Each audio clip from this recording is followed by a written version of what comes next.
Foreign Minister Dmytro Kuleba has resigned, along with Ukraine's Deputy Prime Minister, the Justice Minister, and the Environment Protection Minister. Now, joining us now to discuss in more detail about this cabinet restructure is Poland's former ambassador to Ukraine, Bartosz Cichocki. Bartosz, thank you so much for being with us this evening. Good evening. Thank you for having me. Very kind of you. Bartosz, now, Ukrainian President Zelensky's decision to reshuffle the cabinet seems quite sudden to many. Now, his reasoning, of course, behind his decision, as he said, is to give Ukraine's leadership new strength. But why now at such a critical time? What exactly is he trying to say behind the lines here? What do you think that President Zelenskyy is actually hoping to achieve with this reshuffling of the cabinet? I'm afraid I will disappoint you. I am among many confused by this reshuffle. All we can say for sure is that this is not actually a surprise. Originally the reshuffle was set to take place late June. But Ukraine has quite complicated procedure for those cases.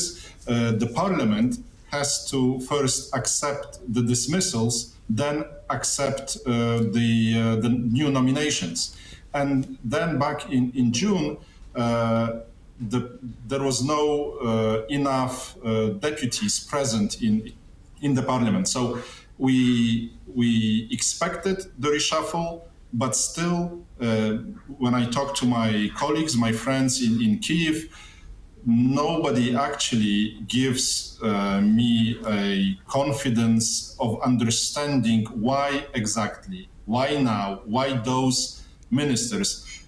First of all, it's too early to judge since, for example, there was not enough votes to accept dismissals of, for example, Deputy Prime Minister Stefanishyna, European integration, or Deputy Prime Minister Irina Vereshchuk, in temporary occupied territories.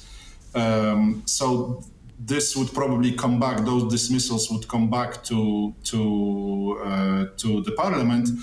In some cases, most commentators agree that the dismissed ministers, senior officials, would be actually upgraded. So we have to wait and see. In case of Deputy Prime Minister Stefanishyna, the talk of the town is that she would lead a bigger ministry of both European integration and justice. In case of Ms. Vereshchuk, the speculation goes that she would get a senior job in the president's administration. A week ago, I would tell you that for sure, we will have a new prime minister of Ukraine. But suddenly, and this is actually one of the big surprises, now it seems that Denis Shmyhal will keep his job. So there is confusion.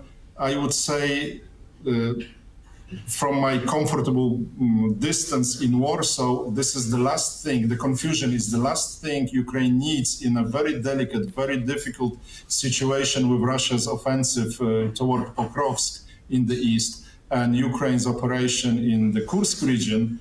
But, well, I'm not in Kyiv, I'm not at those meetings President Zelenskyy is chairing now, so I don't know the whole details, all the details. Obviously, this is his very much personal process, and he reconfirms that he's the leader, he's taking full responsibility, he's not hesitating to take full responsibility for the political scene landscape of his country.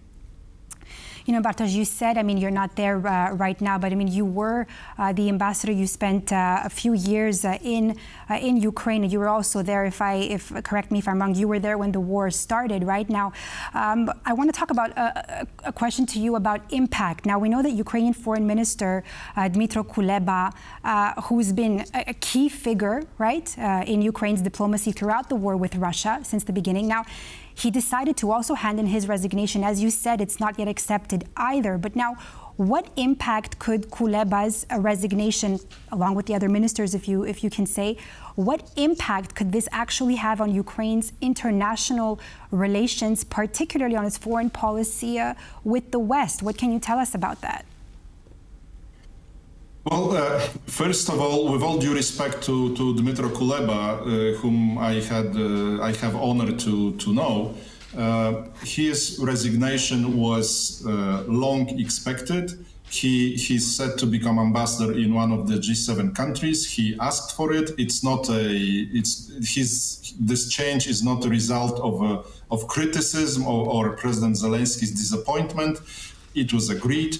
Most probably, a very experienced diplomat, Andriy Sybiha, currently deputy foreign minister, will substitute Kuleba. I believe this will bring rather continuity than discontinuity. We need to understand that despite the fact that Ukraine is formally a cabinet parliamentary republic, the presidential center is dominant, and particularly in foreign and security policy, major decisions, strategic directions are agreed, are decided in presidential administration. So I'm quite confident that we will not see some strategic changes in foreign and security policy of Ukraine.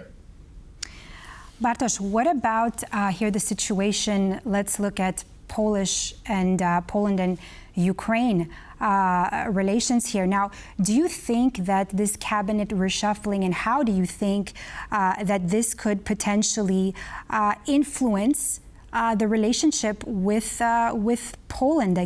Do you think that this could lead to actually a recalibration of how Ukraine is going to engage with its neighbors, not just Poland, but I mean particularly this strong relationship, this interesting relationship with between Poland and Ukraine? Very good question, but difficult to answer. There are many ifs. First of all, if Andriy Sybiha will become next minister, it's a good news for Poland and Polish-Ukrainian relationship. Andriy Sybiha worked as a diplomat in Warsaw quite long time. He speaks Polish. He knows Poland very well. Before he was moved to the position of deputy foreign minister, he was deputy to the head of the presidential administration, and he was responsible within this inner circle of President Zelenskyy exactly for the Polish-Ukrainian relations in the critical moment immediately after the aggression. He knows Poland very well. Very important person for the Polish-Ukrainian relationship is Irina Vereshchuk, I mentioned before. She co-chaired the Economic Cooperation Committee of Poland and Ukraine. If she will be moved up to the presidential administration, again, it's a good news for the Polish-Ukrainian relationship. But then, ultimately, bilateral relations depend on both sides. So it is critical that the Polish side reinvests ambitiously in bilateral relationship. Unfortunately, after those protests of the farmers, of the cargo vehicle drivers, after some unfortunate statements recently, for example, by Minister Kuleba, there was some sense of, I would say, even frustration and hesitance on both sides by senior politicians to initiate something constructive. We need recalibration, as you said, and I believe this reshuffle would be helpful. And interesting to see how that will definitely play out for both countries. Thank you so much, Bartosz Cichocki, former ambassador of Poland to Ukraine.